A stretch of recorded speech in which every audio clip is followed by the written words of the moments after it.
على رسول الكريم أما بعد فأعوذ بالله من الشيطان الرجيم بسم الله الرحمن الرحيم كلمة الله هي العليا صدق الله العظيم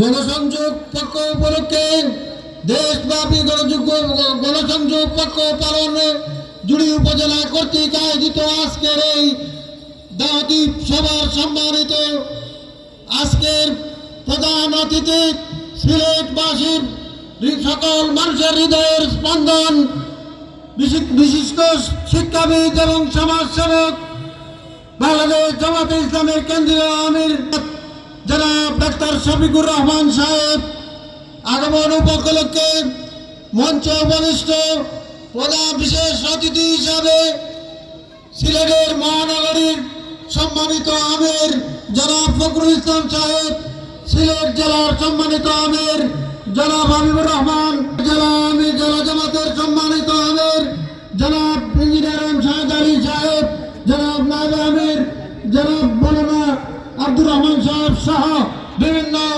বিশেষ অতিথিবৃন্দ, আমার সম্মুখে উপস্থিত বিভিন্ন দূর দূরান্ত থেকে আগত জুড়ি উপজেলার সম্মানিত ব্যক্তিবর্গ, জুড়ি উপজেলার বাজারবাসী, প্রিন্ট এবং ইলেকট্রনিক মিডিয়ার সাংবাদিক বন্ধুগণ এবং দায়িত্বরত জুড়ি উপজেলার পুলিশ কর্মকর্তাবৃন্দ, আসসালামু আলাইকুম ওয়া রাহমাতুল্লাহ। মহান আল্লাহ রাব্বুল আলামিনের আমি শ্রদ্ধা অবনত চিত্রে শুকরিয়া আদায় করি। গতকাল যে অবস্থা ছিল, আজকে আমাদের একটি সুন্দর পরিবেশ উপহার দেওয়ার জন্য আল্লাহ রাব্বুল আলামিনকে শ্রদ্ধা অবনত চিত্তে আমি শুকরিয়া আদায় করি, আলহামদুলিল্লাহ। আজকে আমাদের মহান অতিথির বক্তব্য থেকে আমরা পাথর সংগ্রহ করে মহান মহাগ্রন্থ আল কোরআনের শাশ্বত বাণী মানুষের ঘরে ঘরে পৌঁছে দেব ইনশাআল্লাহ। এবং সকল মানুষ আমাদের দাওয়াতে আমাদের সাড়া দিয়ে জামাতে ইসলামীকে একটি মজবুত সংগঠনে পরিণত করে বাংলাদেশকে একটি বঞ্চিত শোষণ মুক্ত একটি ইসলামী সমাজ নির্মাণের জন্য আপনারা আমাদের সহযোগিতা করবেন। আমি আপনাদের সকলকে এই সভাকে সুন্দর এবং সাফল্যমণ্ডিত করার জন্য আমি সকলকে আমার জুড়ি উপজেলার পক্ষ থেকে স্বাগত জানিয়ে মুবারকবাদ জানিয়ে আমার বক্তব্যকে শেষ করছি। ওয়াখির দাওয়ানা আলহামদুলিল্লাহ রাব্বিল আলামিন। আসসালামু আলাইকুম ওয়া রাহমাতুল্লাহ। সংগ্রামী জুড়িবাসী, আজকের এই দাওয়াতি সভায় এ পর্যায়ে প্রধান অতিথির বক্তব্য রাখছেন বিশ্ব ইসলামী আন্দোলনের খুদাবাই সৈনিক, বাংলাদেশ জামাত ইসলামীর সংগ্রামী আমির, সিলেটবাসীর গর্ব, মৌলভীবাজার জেলার রত্ন, আমিরে জামাত ডাক্তার শফিকুর রহমান মোহতারাম আমির জামাতকে বক্তব্য রাখার জন্য অনুরোধ করছি।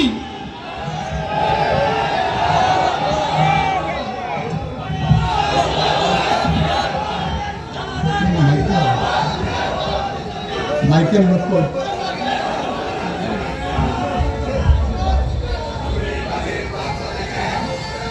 Stand up Michael stand Michael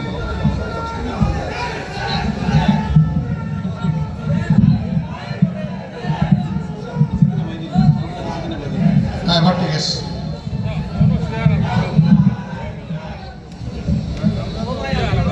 আসসালামু আলাইকুম ওয়া রাহমাতুল্লাহ।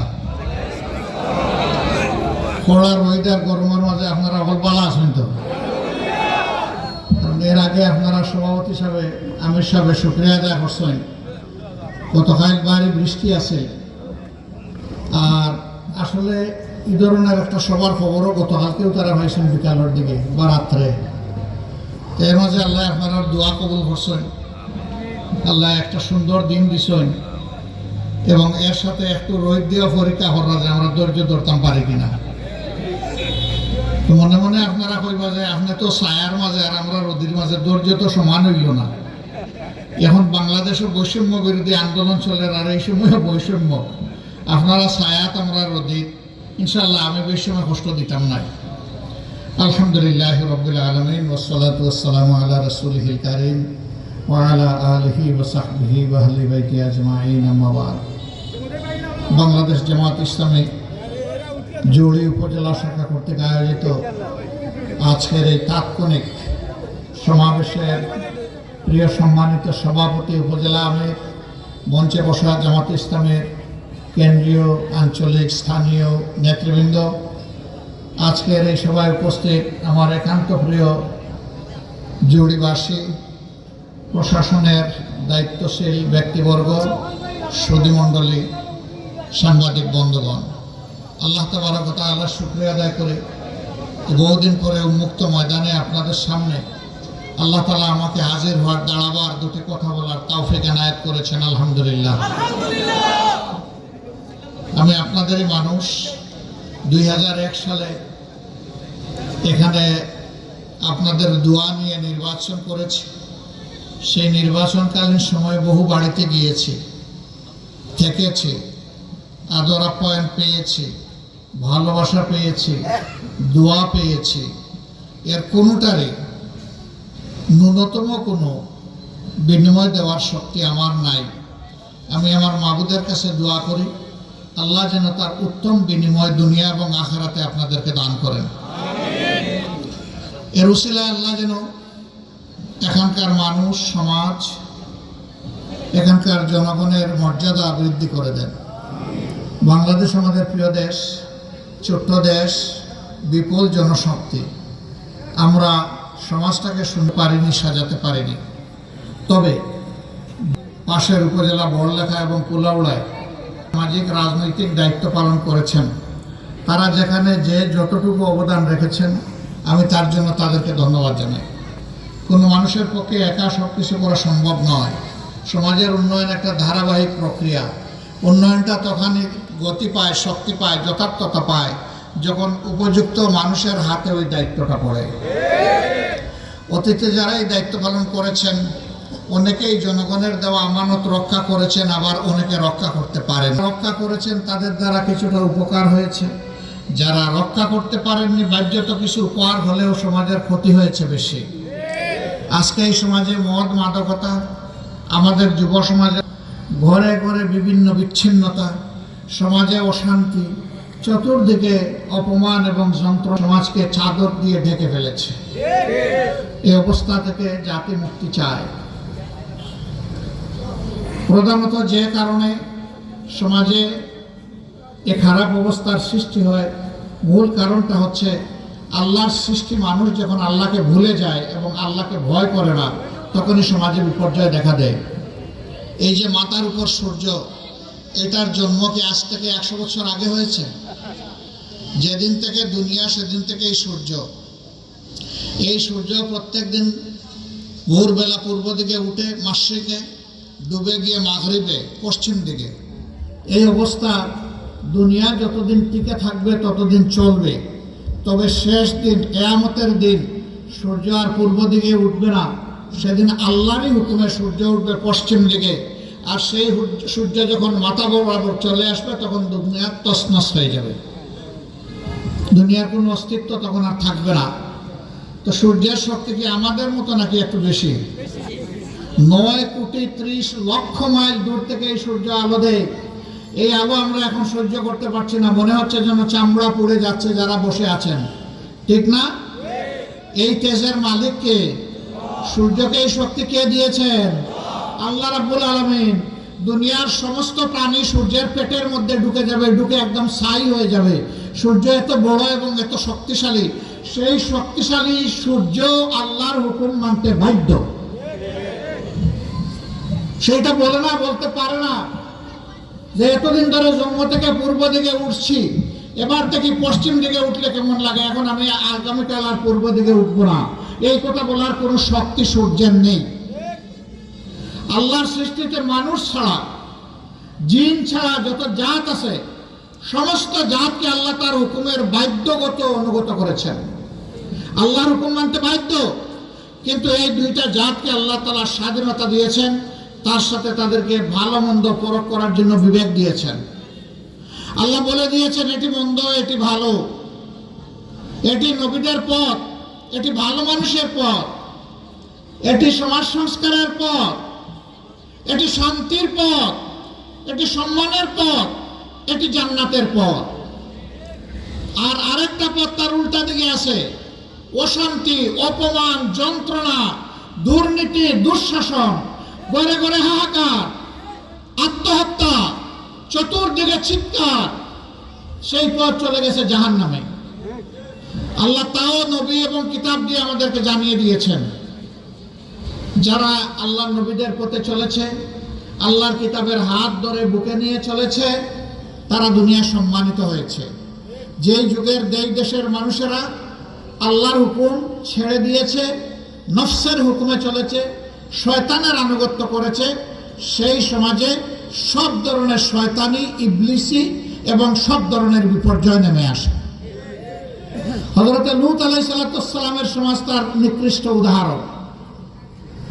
বাংলাদেশ, বিভিন্ন ধর্মের মানুষ মিলেমিশে আমরা থাকি, আমাদের সৌন্দর্য। কিন্তু এদেশের বেশিরভাগ মানুষ মুসলমান। বেশিরভাগ মানুষ স্বীকার করে আমি আল্লাহর বান্দা, বেশিরভাগ মানুষ স্বীকার করে কোরআন আমার বিধান, বেশিরভাগ মানুষ স্বীকার করে নবী মুহাম্মদ রাসূলুল্লাহ সাল্লাল্লাহু আলাইহি সাল্লাম আমার নবী এবং নেতা। বেশিরভাগ মানুষ স্বীকার করে মুহাম্মদ রাসূলুল্লাহ সাল্লাল্লাহু আলাইহি সাল্লামের হাতে গড়া সাহাবায়ে কেরামই আমাদের উজ্জ্বল নক্ষত্র। এটা স্বীকার করে বেশিরভাগ মানুষ। সেই দেশে কোরআনের আইন চালু হলে অনাবিল শান্তিতে আল্লাহর কসম দেশ ভরে যাবে। আল্লাহর আসমান থেকে রহমত মাটিতে নেমে আসবে, মাটিকে আল্লাহ তাআলা উর্বর করে দিবেন, মাটির নিচকে আল্লাহ তাআলা সম্পদ দিয়ে ভরে দেবেন। এখনো আছে, আমাদের সব সম্পদ আছে, একটা সম্পদের অভাবে এদেশের মানুষ প্রকৃত সমৃদ্ধি এবং মর্যাদা পেল না। সেই অভাবটা হচ্ছে চরিত্রবান নেতৃত্বের অভাব। ইমাম যদি সঠিক হন, মুসল্লিরা তার পিছনে নামাজ আদায় করে তসল্লি পায়, শান্তি পায়। কিন্তু ইমাম যদি উল্টাপাল্টা হন, ইমামের মধ্যে যদি বিভিন্ন ধরনের দুর্বলতা থাকে, সেই মসজিদে শৃঙ্খলা, শান্তি, তসল্লি কিছুই থাকে না। এবং ওই ইমামকে মসজিদের মুসল্লিরাও আর ইমাম হিসাবে দেখতে চায় না। সেই ইমাম চায় যে ইমামের পিছনে প্রশান্তির সাথে নামাজ আদায় করতে পারবে। আমাদের বাম দিকেই একটি মসজিদ রয়েছে, আরেকটি মসজিদ কন্টিলাঙ্গায় নামাজ পড়ে আমরা এখানে আসলাম। জোহরের নামাজ হয়ে গেল, তারপরে আল্লাহ আমাদেরকে বাসায় রাখলে আসরের নামাজ হবে। আজকে অন্তত কিয়ামত হবে না, এটা নিশ্চিত, কারণ আজকের দুপুর কেটে গেছে। কিয়ামত হবে ঠিক দুপুরে, অতএব আজকে আর কিয়ামত হওয়ার আশঙ্কা নাই। তার মানে আমরা মাগরিবের, আসরের এবং এশার সালাত পেয়ে যাব ইনশাআল্লাহ, ফজরও পাবো। কিন্তু আগামীকালকে জোহর পড়তে পারবো কিনা এটা জানি না, এটা আল্লাহর হুকুমের ব্যাপার। তবে হ্যাঁ, এই যে পাবো বলতেছে, তাও যদি আল্লাহ হায়াত দেন তাহলে সম্ভব, না হইলে তাও সম্ভব না। মসজিদে নামাজ পড়ার সময় শান্তিতে মসজিদ ভরে যায়, হই হুল্লোড় নাই, বিশৃঙ্খলা নাই। এক ইমাম সবাইকে কমান্ড দিচ্ছেন, নির্দেশ দিচ্ছেন, আল্লাহু আকবার বলে তাকবীরে তাহরিমা বা তাকবীরে উলা বলছেন, সবাই তাকে অনুসরণ করে তাকবীরে উলা। এরপরে তিনি কেরাত করছেন, নীরবে কিংবা প্রকাশ্যে, তাকে অনুসরণ করে তিনি যখন আবার আল্লাহু আকবার বলে রুকুতে যাচ্ছেন, সবাই রুকুতে যাচ্ছে, কেউ দাঁড়ায় থাকে না। আবার তিনি উঠে যখন আল্লাহ সামি আল্লাহু লিমান হামিদা, সবাই বলছে রাব্বানা ওয়া লাকাল হামদ বলে তারা আল্লাহ তাআলার প্রশংসা করছে, রবকে ডাকছে। এরপরে আল্লাহু আকবার বলে যখন তিনি সেজদায় যাচ্ছেন, তখন সবাই তার সাথে সেজদায় চলে যাচ্ছে। এখানে কেউ বলে না ইমাম সাহেব আপনি যান, আমি পারলাম না, বউ গিয়েছি আজকে না, এরকম বললে নামাজ হবে? হবে না। তাহলে ইমামের পিছনে নামাজ পড়তে গেলে দ্বীনের তরিকা মোতাবেকই আপনাকে নামাজ পড়া নিয়ত করতে হবে, আপনার নিয়মে নয়, আপনার ইচ্ছায় নয়, আল্লাহর ইচ্ছায়। আল্লাহ যেমনটি চেয়েছেন, আল্লাহ তার ফেরেশতা দিয়ে আল্লাহর নবীকে যেমনটি শিক্ষা দিয়েছেন, সেরকম করে আপনাকে নামাজ আদায় করতে হবে। সেই নামাজ আল্লাহর তরিকায় আদায় করার কারণেই তো মসজিদের ভিতরে শান্তি থাকে। এখন সেই নামাজের শিক্ষাটা যদি সমাজে বাস্তবায়ন হয়, এই সমাজেও শান্তি নেমে আসবে ইনশাআল্লাহ। ওই আল্লাহর হুকুম যতক্ষণ পর্যন্ত সমাজে আসবে না, আল্লাহ তাআলা সাবধান করে দিয়ে বলেছেন, তোমাদেরকে আমি দুনিয়ায় অপদস্থ, লাঞ্ছিত, অপমানিত করব, আর আখিরাতে যখন আমার কাছে ফিরে আসবে, ইলা আসাদ্দিল আযাব, তোমাদেরকে কঠিন আযাবের দিকে আমি ফেলে দেব। এখন দুনিয়াকে আমরা অপমানিত হতে চাই, সম্মানের সাথে বাঁচতে চাই? তাহলে সম্মানের সাথে বাঁচতে হলে কোরআনকেই ধরতে হবে। এখন বলবেন যে এই দেশে 9 ভাগ হোক, 10 ভাগ হোক, 8 ভাগ হোক, অন্যান্য ধর্মের মানুষ আছে, তাদের কি হবে? ও ভাই, কোরআন শুধু মুসলমানের জন্য না। কোরআনের সম্বোধন হচ্ছে ইয়া বানি আদম, হে আদমের সন্তানেরা। এই আদমের সন্তানদের মধ্যে সকল দল, গোষ্ঠী, ধর্ম সব, এর বাইরে কেউ নাই। ইয়া আইয়ুহান নাস, হে মানব জাতি, আপনি মানুষ হিসাবে যাকে জানেন, কোরআন তার জন্য। কোরআন সবাইকে শান্তি দিতে এসেছে। এখন কি তাহলে অন্য ধর্মের লোকদের উপাসনা বন্ধ হয়ে যাবে? মন্দির বন্ধ করে দেওয়া হবে? চার্চ, প্যাগোডা, মঠ বন্ধ করে দেওয়া হবে? না। রাসূল করিম সাল্লাল্লাহু আলাইহি সাল্লামের সাথে মোলাকাত করতে এসেছেন নাজরানের ইহুদিদের একটা প্রতিনিধি দল। তাদের উপাসনার সময় হয়ে গেল। তারা বলল, আপনি তো ইসলামের নবী, আল্লাহর নবী, আমরাও এক নবীর অনুসারী, আমরা কি এখানে আমাদের উপাসনা করতে পারবো? রাসূল করিম সাল্লাল্লাহু আলাইহি সাল্লাম, সাহাবায়ে কেরাম, উপস্থিত যারা ছিলেন বললেন, এই তোমরা একটা অংশ তাদের জন্য ছেড়ে দাও, তারা এখানে তাদের উপাসনা করবে। স্বয়ং মসজিদে নববীর ভিতরে জায়গা করে দিলেন। তাহলে অন্য জায়গায় তারা উপাসনা করতে পারবে না কেন? সবাই যার যার জায়গায় উপাসনা করবে। দুইটা জিনিস নিয়ে করবে, নিরাপত্তা, মর্যাদা। এখন মসজিদও নিরাপদ না। এক আমল এমন ছিল না, মসজিদ থেকে লোকদেরকে ধরে ধরে নিয়ে গেছে, মসজিদ থেকে বের হয়েছে দা দিয়ে কুপিয়েছে, মসজিদ থেকে বের হয়েছে পিস্তল দিয়ে শুট করেছে, মসজিদ থেকে বের হয়েছে তাকে ধরে নিয়ে পিটায়ে পুলিশের হাতে তুলে দিয়েছে, এমনকি মসজিদের ভিতরে ঢুকে ইমাম সাহেবের মাইক কেড়ে নিয়েছে। এমন একটা সময় ছিল না? ছিল। তাহলে প্রিয় দেশে কোনো ধর্মীয় সম্প্রদায় নিরাপদ ছিল না। আমরা সকলের নিরাপত্তা চাই। কর্মক্ষেত্রে যার যার যোগ্যতা অনুযায়ী কাজ করবে। আমাদের বহু প্রতিষ্ঠান আছে, বাণিজ্যিক প্রতিষ্ঠান, ব্যবসায়ী প্রতিষ্ঠান, বিভিন্ন শিক্ষা প্রতিষ্ঠান। সেখানে আমরা সবাই মিলেমিশে লেখাপড়াও করি, আবার সব ধর্মের উপযুক্ত লোকরা আমাদেরকে পড়ায়, সেবাও দেয়। আমরা আজকে সেবা নিতে গেলাম, ধরেন সিলেটে রুগী হয়ে, যদি একজনের গলায় দেখি যে আমি একটা মালা আছে, আমি জিজ্ঞেস করবো আপনার নাম কি? সে নাম বললো হয়তো একজন হিন্দু ভদ্রলোক। আমি মরণাপন্ন অবস্থায় কি বলবো যে আপনার সেবার আমার দরকার নাই? না, আমি বলবো যে ভাই আপনি আন্তরিকভাবে আমাকে সেবাটা দেন। তাহলে এখানে কিন্তু আমি জাতপাত ধর্ম বিচার করছি না। এইভাবে সমাজের সর্বস্তরে সমস্ত মানুষ তারা তাদের যোগ্যতা অনুযায়ী সেদিন কাজ পাবে ইনশাআল্লাহ। নারীরা কি করবে? যাদের প্রয়োজন আছে, যোগ্যতা আছে, তারাও কাজ করবে। এখন করে না? তখনও করবে। এখন দুটা জিনিস নাই, তখন দুটা জিনিস পাবে। এখন হচ্ছে তাদের কোনো সামাজিক মর্যাদা নাই, বিভিন্ন ক্ষেত্রে তাদেরকে অপদস্থ হতে হয়। আরেকটা হচ্ছে তাদের কোনো সম্মানের জায়গাটা নাই, সিকিউরিটি নাই, নিরাপত্তা নাই। এই দুইটা জায়গা ইনশাল্লাহ সেই সমাজে নিশ্চিত হবে। রাসূল করিম সাল্লাল্লাহু আলাইহি সাল্লাম বলেছিলেন, এমন সমাজ দুনিয়াবাসী তোমাদেরকে আমার হাতে গড়ে তোমাদের হাতে তুলে দিয়ে যাব, যেখানে সানা থেকে হাজারা মাও, ইয়েমেন থেকে মরক্কো 3500 মাইল একজন যুবতী মহিলা একা রাস্তা অতিক্রম করবে, কিন্তু কোনো জালিম তার দিকে ফিরে তাকানোর সাহস করবে না। সে সম্পূর্ণ নিরাপত্তার সাথে এই 3500 মাইল সে সফর করবে। কোরআন এই নিরাপত্তা দিয়েছিল। সে কোরআনই জীবন্ত আছে। যে আল্লাহর পক্ষ থেকে নিরাপত্তা এসেছিল, সেই আল্লাহ চিরন্তন, তার কোনো ধ্বংস নাই। আমরা সবাই ধ্বংস হবে এক না এক সময়। আবার আল্লাহ যাদেরকে সৃষ্টি করার আল্লাহর ফয়সালা হবে, তারা আবার সৃষ্টি হবে জবাবদিহির জন্যে। কিন্তু আল্লাহ তাআলার কোনো শুরুও নাই, শেষও নাই, তিনি চিরন্তন। তিনি যেভাবে ছিলেন সেভাবেই থাকবেন।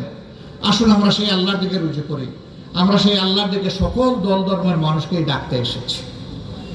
আমরা প্রিয় বাংলাদেশকে ভালোবাসি, দেশের মানুষকে ভালোবাসি, সম্মান করি। আজকে আমার যেটুকু প্রাতিষ্ঠানিক শিক্ষা, প্রাইমারি থেকে মেডিকেল কলেজ, এর পিছনে আমি বিশ্বাস করি এদেশের প্রত্যেকটা মানুষের অবদান আছে। আপনারা বলবেন কিভাবে? দোয়া করে অবদান? না না, শুধু দোয়া করে কেন, আপনারা পয়সা দিয়ে অবদান রেখেছেন। জনগণের ট্যাক্সের পয়সায় প্রাইমারি স্কুল তৈরি হয়েছে, আমার স্যারের বেতন হয়েছে। জনগণের ট্যাক্সের পয়সায় হাই স্কুল তৈরি হয়েছে, আমার স্যারের এবং কর্মচারীদের বেতন হয়েছে। ইন্টারমিডিয়েটে একই অবস্থা, মেডিকেল কলেজে একই অবস্থা, বিশ্ববিদ্যালয়ে একই অবস্থা। এমনকি আজকে জন্ম নেওয়া শিশু আমাকে সাহায্য করেছে টাকা দিয়ে, আজকে যার জন্ম হয়েছে।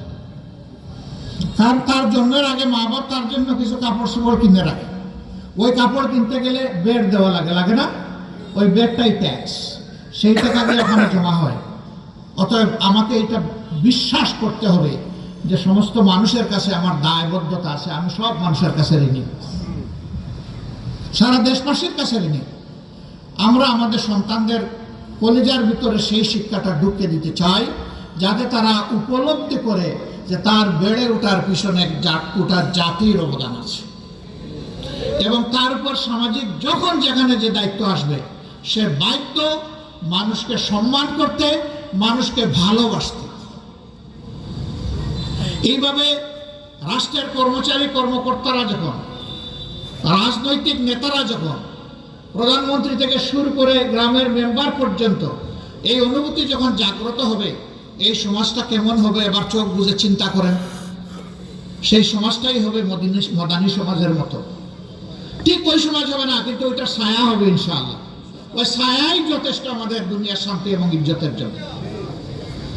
আমরা আমাদের সন্তানদেরকে সেরকমই শিক্ষা দিতে চাই, যে শিক্ষায় তারা বের হয়ে বেকারত্বের অভিশাপে তারা হতাশাগ্রস্ত হবে না, বরঞ্চ তাদের শিক্ষা শেষ হওয়ার সাথে সাথে কাজ তাদের হাতে চলে আসবে।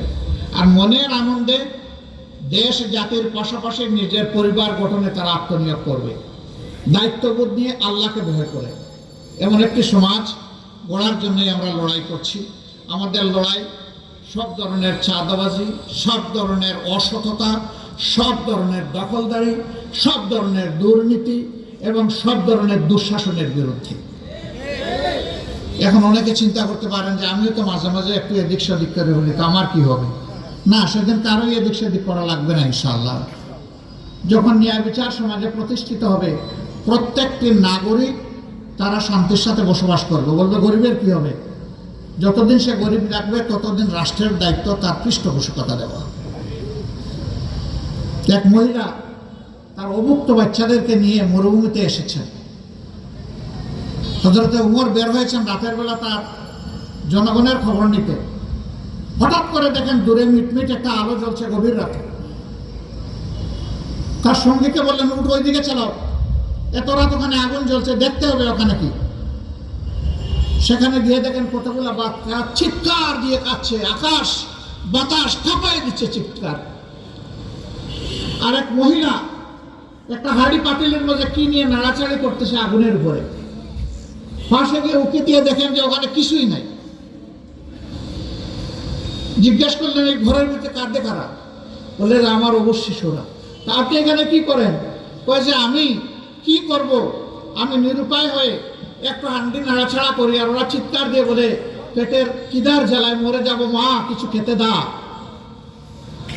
আমি বলছি, হ্যাঁ রান্না বাড়া হচ্ছে, তোমরা অপেক্ষা করো। আমি ধারণা করি কাঁদতে কাঁদতে একসময় ক্লান্ত হয়ে ঘুমায় পড়বে, আমি এই জন্যই এটা অভিনয় করছি। কোনো কথা বললেন না। সঙ্গীকে বললেন, উঠ ফিরাও।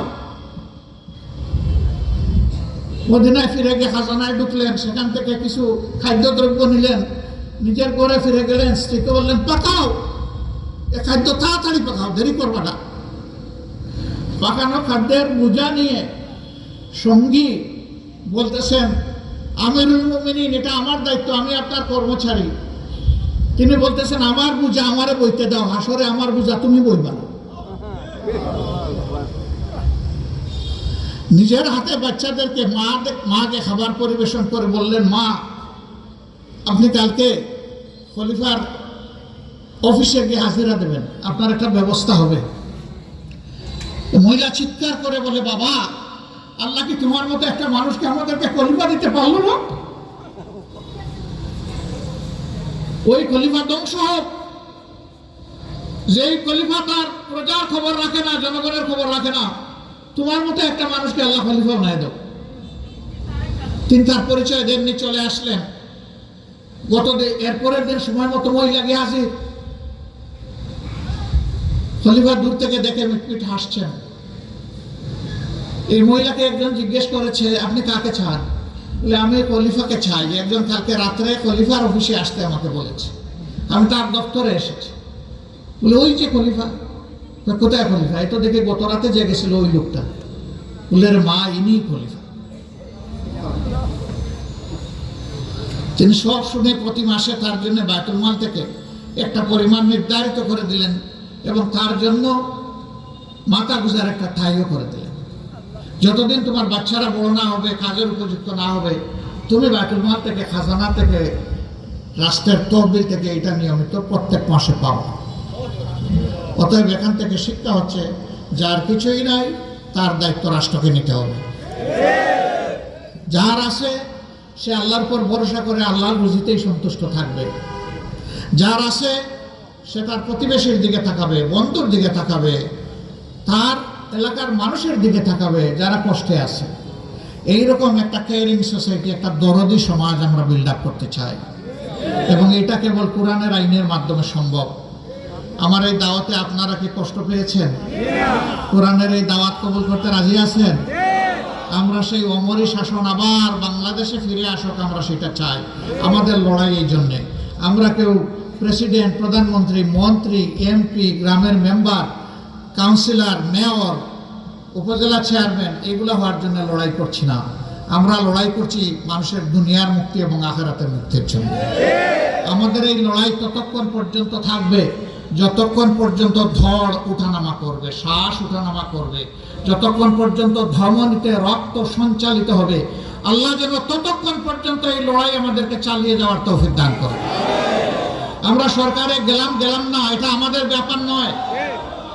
কুলিল্লাহুম্মা মালিকাল মুলকি তুতিল মুলকা মান তাশা ওয়া তানজিউল মুলকা মিম্মান তাশা। আল্লাহ তাআলা ঘোষণা দিয়ে বলছেন, হে নবী বলে দাও।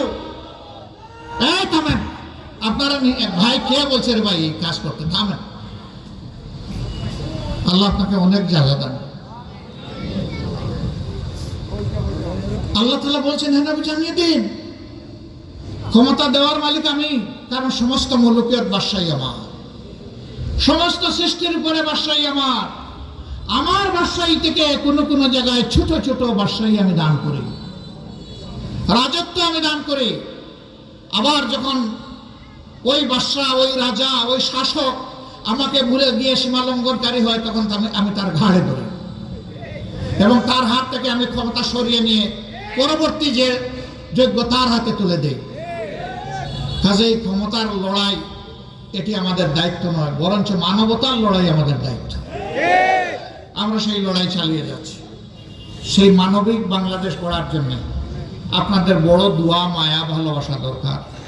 একটু মায়া করবেন আল্লাহর জন্য, আমাদেরকে করবেন আল্লাহর জন্য, একটু ভালোবাসবেন আমাদেরকে। আল্লাহ তাআলা আপনাদেরকে ভালোবাসবেন। আপনাদের অব্যাহত দোয়া সহযোগিতা আমরা চাই। আমরা নিজে ক্ষমতায় যেতে চাই না, আমরা আল্লাহর বিধানকে ক্ষমতায় পৌঁছাতে চাই। এরপরে দেশ যাদের হাতে নিরাপদ আল্লাহ তাদেরকে দিয়ে চালান, আমরা আল্লাহর কাছে সেইটাই দোয়া করি। এটা থেকে বুঝবেন না একথা আবার যে জামাতে ইসলামী বলছে যে তারা রাষ্ট্রের কোনো দায়িত্ব দিলেও নেবে না, না, বিষয়টা এমন না। আল্লাহ যদি দেন, জনগণের অন্তরে যদি সেই ভালোবাসা পয়দা হয়, তাহলে তাদের সমর্থনে আল্লাহই ব্যবস্থা করে দেবেন। সেই দিন যেন জনগণের আমানতের বোঝা রক্ষা করতে পারে, দোয়া করবেন। কষ্ট করে পড়া রোদ, বলছিলাম কথা বেশি বলবো না, কেন যে বেশি বলে ফেললাম, মাফ করবেন আমাকে। দেখা হবে ইনশাআল্লাহ। এখানে যুবক যারা আছো তারা দাঁড়াও তো একটু, যাদের বয়স 40-এর নিচে। মাশাআল্লাহ, এখানে 50 বছরের যুবক দাঁড়াইছেন, 60 বছরের যুবকও দাঁড়াইছেন, আবার আমি যে বয়স বলছি সেই বছরের যুবকও দাঁড়িয়েছেন। আলহামদুলিল্লাহ, সবাই নিয়ত করেন আল্লাহ যতদিন আমাদেরকে রাখবেন, বয়স যাই হোক, আল্লাহ যেন যৌবনের শক্তি আমাদেরকে দিয়ে রাখেন। বয়স যাই হোক, অনেক তরুণের মাঝে বার্ধক্য দেখি, আবার 80 বছরের মুরব্বীর মাঝে আমি যৌবনের উত্থাপ দেখি। সেই উত্থাপ নিয়ে যেন আমরা লড়ে যেতে পারি আল্লাহর জন্যে। আমাদের সব ভালোবাসা হোক মাবুদের জন্যে, আমাদের দেশ হোক কোরআনের আলোয় আলোকিত, আমাদের শাসন ব্যবস্থা হোক মাদানী শাসন। একটি শাসন আমাদেরকে উপহার দিন। সবাইকে ধন্যবাদ। আসসালামু আলাইকুম ওয়া রাহমাতুল্লাহ।